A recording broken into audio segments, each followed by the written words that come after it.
Hello everyone, welcome to series 2 of the LIFECAST. We've had a bit of a break and we're coming back with a bang. We're actually here in Wales with Mike Bates, who you will have seen from last week, still at his retreat of the next 45. So following on from last week, this retreat is all about switching off, finding yourself again, and really, having a reset. Yeah. Now, what people won't know from when they're watching this podcast now or listening is probably 15 minutes before we started recording. You would, to anyone looking at you, having some, infuriating conversation on the phone. Things seem to be, you're putting fires out, everything's going off. And I'm thinking to myself, how is he going to switch off and sit down and have a conversation and do a podcast and record about switching off? So I thought, what a perfect thing to talk about for this podcast. Switching off. Switching off, because to be honest, I think this might be a pod where I'm asking you more questions, because I want to know whether you think it's a good thing or a bad thing, how you do it, whether it's different from what other people do, what you expect other people to switch off. Do you expect them to do it the way you do it? Because I'll be totally honest, speaking to Adam then on the team, I couldn't sit and do a podcast now if I was you. Right. You've just had a pretty, what looked like serious, 10, 15, 20 minute phone call. Yeah. You said you got a lot going on, and yet you sat there now, turned your phone off and said, right, come on. I'm like, nah, I couldn't have done that.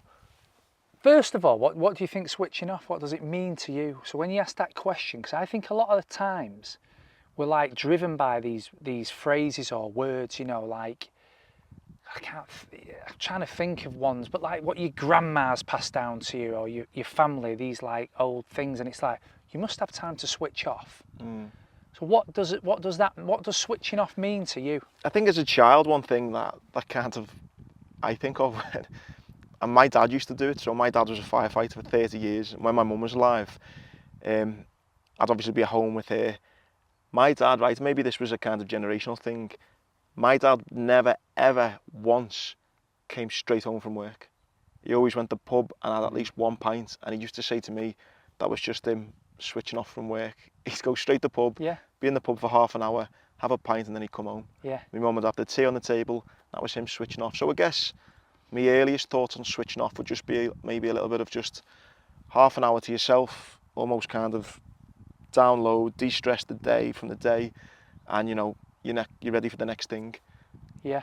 Now you've not just had a pint, a little half an hour to yourself and a de-stress. You've just went straight into something else. Yeah. I think I spend my whole life doing that. I spend my whole life putting different hats on. And so I wouldn't say I'm good at it, but I'm used to it. So if I leave my house in the morning, I've got 4 kids, it's chaos. So from the minute I wake up in the morning, don't get me wrong, Zebby runs a house, right? So it's not, but it's chaos. I've got an older kid, but my youngers are 9, 7 and 3 pretty much now. So in the morning, they're all demanding. So even when I'm in the house, it's chaos. Then when I leave the house, I get in the car, and the first thing I do is go on my phone. It's not like, that would probably be an opportunity to have 40 minutes in the car. I was going to say, you'd almost need a bit of a switch off from the family and kids, don't you?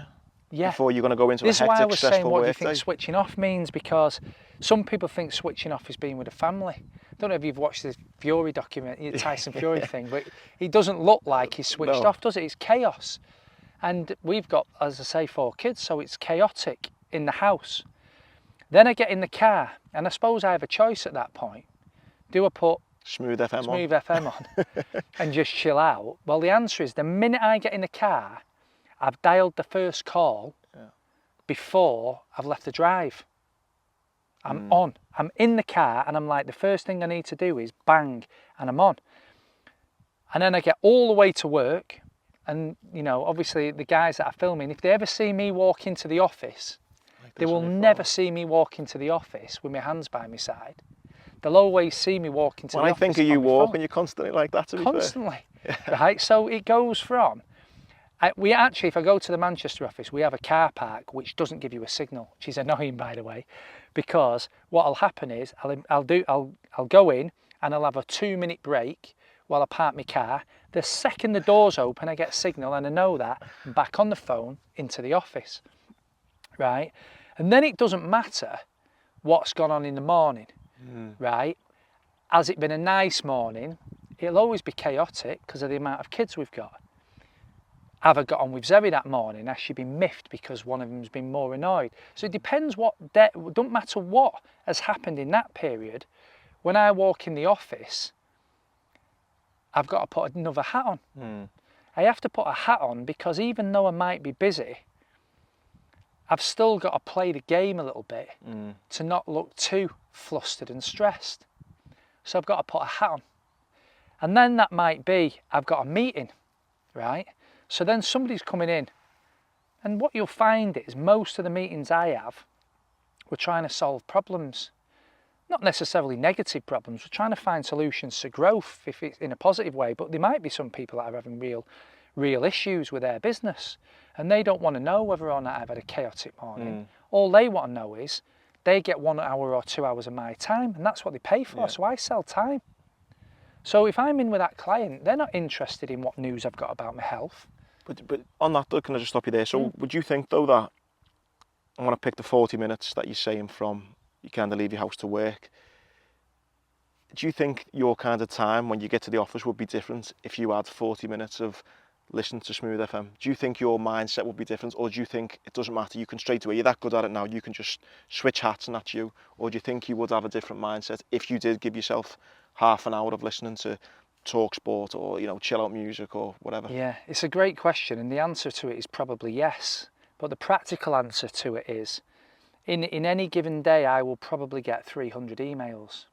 So when I've sold 2 hours of time to a client, whatever that equivalent is, say over 10 hours, I'll have 60 emails that will come out to. So therefore I have to go into it without any. So before that meeting starts, I have done my calls, I get in the office, email, clear every single email down. By the way, I don't leave the house till I've cleared every email, because the hour that I'll do in the car, I'll get 30 emails.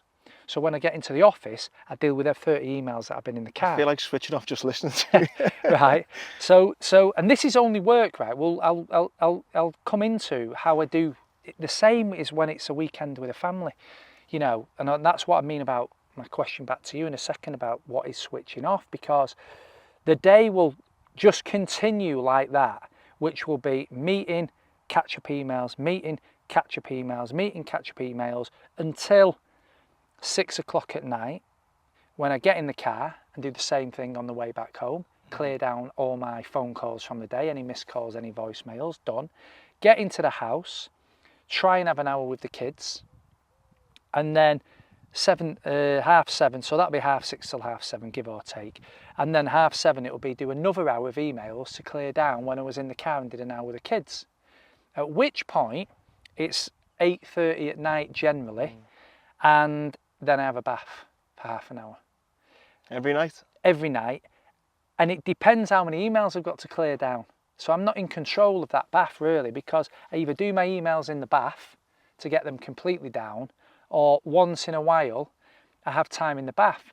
And if I have half an hour in the bath, I try and do my Spanish lesson on Duolingo if my emails aren't done. Then it gets to 9 o'clock at night, and that 9 o'clock at night really will be a mixture of, again, anything that I feel like I haven't got through the day to have a clear slate for tomorrow, because the same barrage of activity is going to come in. That to me though, right, just seems like, and I hope I'm wrong in this, and maybe you've had experiences in the past, but it just seems like it's only a matter of time before there's some sort of like breakdown or something. You know, you can't be just on it all the time. Do you not think that there should be an enforced kind of stop?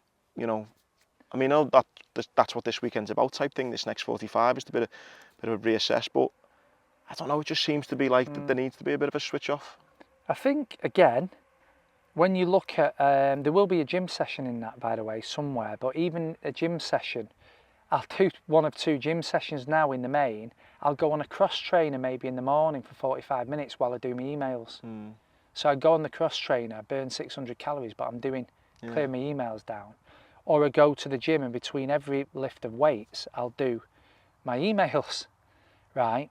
The thing is that will carry on to the weekend, because of course when you've got a load of kids, people who out there who know what it's like, you've got a load of kids. Romeo does a 10:30 gymnastics session. I do a 12 o'clock boxing session with the 9-year-old.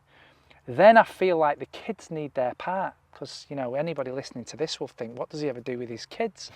And I'm pretty keen on making the time that I have with my kids count. So all of a sudden then it flips from being email to what time am I going to give the kids that week? So if I look at the last weekend just gone, we went gymnastics in the morning, boxing immediately after, and then I took one of them to a football game, Stockport game. Then I came back from that. I can't remember what I did then, but I know I had another task that I needed to do. And then actually it was the boxing, so I chilled and watched the boxing. That would have been maybe my 2 hours of the week. And I tend to have probably only 2 hours of a week. And you talked about your dad before. If I wouldn't have everything as hectic at a weekend, there'll be a point where I just get my flip-flops on, walk up to the local restaurant or bar and just have 2 hours and have 2 or 3 beers on my own. And it's probably that once a week for 2 hours that I get the downtime, and that's it. That's it. And that does sound about right knowing you, but do you think that's enough for you? I think it's enough. I think it is enough. I think that we can, if we're not careful, we get talked into, I'll caveat that in a second, but I think if you're not careful, you get talked into you needing downtime. Your body will tell you if you need downtime. And we've already had a podcast on anxiety, so I don't need to go through that. You know, people who haven't listened to that podcast can go back to an earlier podcast on coping with anxiety. If I start to feel shaky, or if I start to feel the onset signs of anxiety, which I now know, so that is a good question, which I now know, then I will tailor my week. You know what I mean? Then I might, instead of going in the gym and doing 45 minutes on a cross trainer while doing my emails, I might take some swim shorts and go and have half an hour in a steam sauna and punch pool or whatever. But and I think that is a really good thing that you've done for people there that think, well, he's just marching on. I only march on as long as I don't recognise the signs of anxiety kicking in. When that starts to happen, I don't go down that route again, which is obviously what I used to do when I was 28. It's good that you've learned from the lessons. So I couldn't see the signs in the early days, so I did carry on like that until I broke, which was obviously anxiety attacks. Nowadays, I think my own body's aware of what those signs are, and it slows down. So if I was going through last week and felt okay in what I was doing, one of the lessons I would say is I don't let society feebles and fables hold me back, because they'll always say things we've discussed on other podcasts like, oh, why do you keep pushing yourself? You know, my mum and dad will say that to me all the time. Why? My missus will say to me, I'm thinking of doing another office in Glasgow, and she said, you said you were going to stop at 4. And I'm like, but I fancy doing 5. And she's like, well, when's that going to stop? And I go, well, why should it stop? Where's the rule that says we stop at 4 or 5? So I feel like you can get held back by these, are you having enough downtime? Whereas I think what you do have to do is listen to yourself, listen to your body. And if your body's saying you need some downtime because of various headaches or, you know, nausea or anxiety or maybe some lacking of sleep, then you've got to do something about it. Meanwhile, I think you soldier on. Yeah, I think it's a great point you make, because it's like if you are looking for an excuse and feeling a little bit lazy, or you are wanting a break, you don't have to look far to get that excuse, whether it's your missus, whether it's you looking online, whether you're asking mate for advice. I think in society, probably one of the easiest answers is, oh mate, just relax, just take a bit of time off. But it's probably not always the best thing or the right thing, is it? It's a good excuse, isn't it? You know, when you look at, and I think we're all built differently, by the way, as well, so that's why I think you've got to listen to yourself. But if I always look at sports people, I always look at Alex Ferguson, 70 on the touchline, and I always think, how does he not have a heart attack? Right, you know, when he was, he'd been 70, and his face was red, and you think, oh my God. Now, don't get me wrong, there's hundreds of Alex Fergusons. You could say there's Salam Allardyce, or I don't know how old's Klopp now? He's in his 50s. He's in his 50s, yeah. He's in his 50s, so he's not a spring chicken. He's not 36, right? And these guys are putting themselves through it, and girls in the women's game now and all the rest of it. All these people, they've kind of, I think, built an inner strength. When they finish, they always get ill. when they've finished. switched off. And yeah. So that scares me a bit more, actually. I get a bit more scared about what happens if I go and go and go and go, and then I stop. I get that, and I love that about, you know, I know you're like that, and I love that about people when you think, wow, you know, they never kind of stop, and I do love that. I also feel a little bit of sadness though when I speak to yourself and I think about people like that, because I think, when do you ever just like, do you know what I mean? And it's like, you probably, makes me sound like, well, I am lazy compared to you, but I probably get that moment of just standing there with a beer with my dad maybe, or, you know, whatever, where I have switched off a lot more than you. Now, that doesn't make me better than you or you better than me, but I get to experience that feeling of, I'm not stressed over the kids, I'm not stressed over emails, I'm not stressed over work, and it's like, I look at you and maybe people listening think, do you not need that more? Or like, are you, like you say, we're all built differently, are you just happy with that and it's fine? And should people be happy with it? What I do say to people is, I do say be careful what you wish for. Because some people would look at me and think, oh, he's got a good life. And I'm not saying he haven't, but it's the same as anything else. There's pros and cons to my life. I had the exact conversation with my sister. Yeah. She knows we're good friends and stuff, and I think it was a few months back, I think we were planning to go somewhere or something. She said, all right, Paul, God, I think she might have seen your Instagram or something. I was like, God, bloody hell, God, I wouldn't mind being him. I said, you couldn't fucking pay me enough to be him. Yeah. Do you know what I mean? And I think people they don't know that switching off thing. No. You know, my sister gets to switch off. She sits there with a cup of tea, she's not a care in the world, and you know what I mean? I think she probably thinks that you do that too. Yeah. But it's even like the house in Spain that we did. I mean, that has been one of the most stressful things I've ever done. Yeah. To the point where people will look at the house and think that, and I just think, I don't know if I should have done that now. Maybe I just did bite off too much, you know, too much more than I can chew. But the problem is if it's in your nature, you just keep being attracted to stupid things like that. You know, buying the chase almost. Yeah, buying a total rundown property in the middle of COVID when you've never seen it. And then 2 years down the line, you know, you see some of the stress that I've been under and still am under, even to get the licenses through on that house, because it was all built wrong.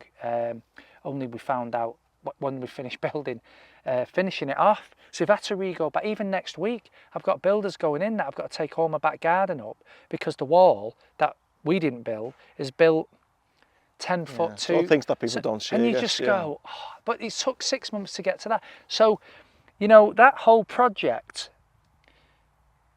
has been a nightmare, and to the outside world looks like it's been a good project, but it probably won't stop me, Andy, doing the next project. I was going to say, in that project, really, when you think about it, come because you didn't want to switch off. You know, COVID could have been a perfect time for you to say, you know what, the world slowed down a bit, I can maybe slow down and switch off. Yeah, you've jumped ahead and ended up buying a property in Spain you'd never even seen. Yeah. You bought it on FaceTime. Yeah. You know, that's the exact opposite of switching off. And I just find it fascinating, because there'll be people listening to this who are a bit more like me, who can probably switch off a lot more. And there's probably people listening who are exactly like you and just can't switch off, are always doing something, whether it's parenting, whether it's work, whether it's whatever. And I think it's probably, the probably answer, if there is an answer to this, is one, each to their own. Everyone's wired a bit differently. Yeah. And probably a balance somewhere in the middle. I think you've just got to be authentic to yourself. If it fit, what I don't think you should do is look at my lifestyle. Yeah, this is the way to do it. I need to be like him, because be careful what you wish for. Even if it might appear that you're successful in some ways to the outside world, be careful what you wish for, because everything comes with a black and a white, a yin and a yang. So don't follow anybody else. I'd also say, don't be detracted by other people's version of what's the right way and what's the wrong way. The only way me and you are ever going to know what's the right way and the wrong way is if we both sat next to each other on our deathbeds, right? Is a reality. And I go, fucking hell, Andy, I'm dying the same as you. But I don't know, I achieved this, and this. And we've lived the same amount of 70 years, but I packed all this in. Yeah. But then again, you might say, but I packed this in and that was absolutely perfect for me. Yeah, it's all subjective, isn't it? Do you know what I mean? Yeah. But what I wouldn't like to do is be sat there, both of us, going, I should have done more. I should have done more. I could have achieved more, or could have done more with the kids, or I could have made. And that's my other thing. We just talked a lot about work, but if I take that, I'm the same with my kids. I'm the same with how do I make memories with my dad. You know, like you've been doing of late, and my mum, or even with friends. You know, I feel like. And it's so much harder as we get older. I mean, we're texting out, we're trying to organise stuff in. I mean, I haven't seen you for about 6 weeks, and you'd actually need to, like you say, if you did switch off, there's two ways to look at it. If you did switch off and actually properly made an effort, you know, you could do more. But then by not switching off and actually putting things in the diary, it's the opposite. So I'm saying on one hand, you've got to switch off, but you wouldn't then maybe get to see much of people because you're a bit lazy and you're having too much time for yourself almost. And the reason why I'm happy to come here for a couple of days is because it's a different switching off. Because ordinarily our switching off, truthfully, is getting pissed. Right? I was going to bring that up next, right. And we've already done, again, another podcast on alcohol. But the reality of it is me and you went to Marbella last year to switch off. You come back needing a holiday, don't you? You don't really, I mean, don't get me wrong. The reason why we did this podcast is you have those fleeting moments of an hour or two where you either reflect or you meander or you're carefree, right? I mean, there's very, very, very rare moments in a year, hours, that I will be carefree. Do you know what I mean? If that was a definition of switching off, being carefree is very, very few and far between.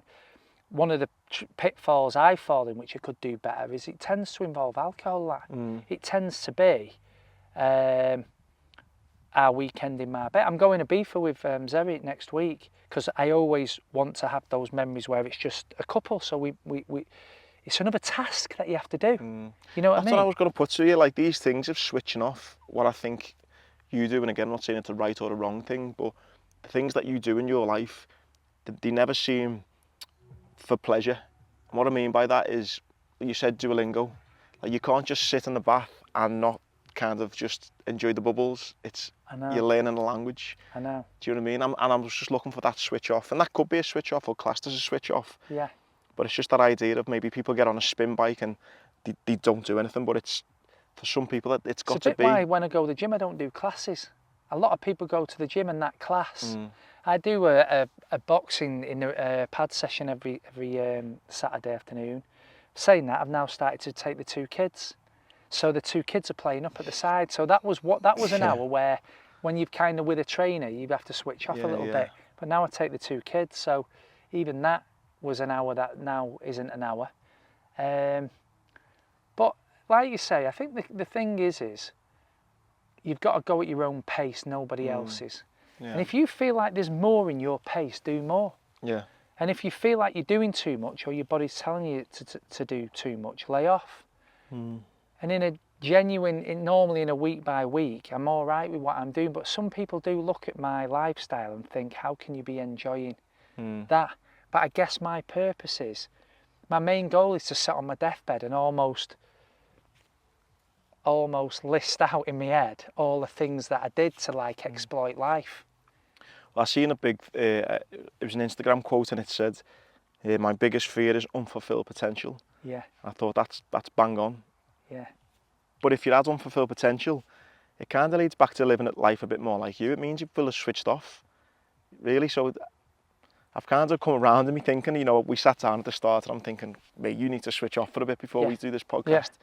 But then when you come back to the end of it and you think, unfulfilled potential, you don't want to, you know, have that, it kind of means you've got to stay switched on and you've got to be kind of on it. And don't forget, right, I couldn't do what you do. So you're about to do this challenge, right? I couldn't do that. I think you could if you put your mind to it. I couldn't do it. I know I couldn't do it. And I also know there'll be people listening to this thinking, oh, he's off his fucking head him doing that. And does he spend enough time with his family? Does he? Because there'll always be somebody that looks at that. But I have got the ability to go in my lane 100 miles an hour. Now, your ability will be, you'll be able to run how many miles through the Sahara Desert? 250 kilometres. Right. There is no chance on this earth I could do that. I'm telling you, if they said to me, you either do it or you die, I'd just have to die, right? Because I think we all have that ability to focus on different things. and like what Kevin Sinfield does. There's just no way. I went on the rowing machine at the gym the other week just because Mike had rowed the Atlantic. I did 1,000 metres and I was knackered. Yeah. And I thought, I don't know how many thousands of metres he did. I've no idea. But Yeah, he did 48. I couldn't do that. Yeah. So I do think there's a mechanism in us all, Andy. Yeah. That means someone will look at me and go, I couldn't do what he does. You probably can't. But there'll be something else that you can do. Yeah. Like row the Atlantic or run through the Sahara Desert. That there's no way on this planet I could do. I think you've summed it up about kind of, it's about knowing yourself, isn't it? And knowing what works for you. You know, you can go at maybe 1,000,000 miles an hour and your switch off might be a bubble bath at the end of the night. Or, you know, you might go at 100 miles an hour and it's just about knowing you, knowing your limitations and knowing what works for you, I think is the kind of the answer to it. Because a month before you do this challenge, if I say to you, Andy, switch off for a couple of weeks. You're not, don't run for a couple of weeks, Andy, switch off for a couple of weeks. You'll say, hold on, I've got to train, I'm fully focused here to run 250 kilometres through the Sahara Desert. Switching off's not going to help you, is it? No. So to achieve the goal that you want to achieve, your next goal, your next purpose, you can't switch off. One last thing, if we've got time, how long have we been going for? 26. Say again? 26. So the last couple of minutes I want to just kind of grill you on it's this thing as well about what have you found in a workspace or even a personal, we'll stick with the work. With this time of year now, it's kind of September till Christmas, it's a bit of everyone's had the break over the summer and then it's a bit of a kind of sprint now till Christmas. I mean, how do you find with then people around you and kind of, so obviously people are switched off over the summer, getting people back going again and bringing that all together? Yeah, and that I find it quite hard to deal with because you because can again, see, everyone's different. Yeah, you can see people getting back into it, and as I guess the person that oversees that, it can be quite frustrating. Truthfully, there's no other way of describing it. It can be quite frustrating watching people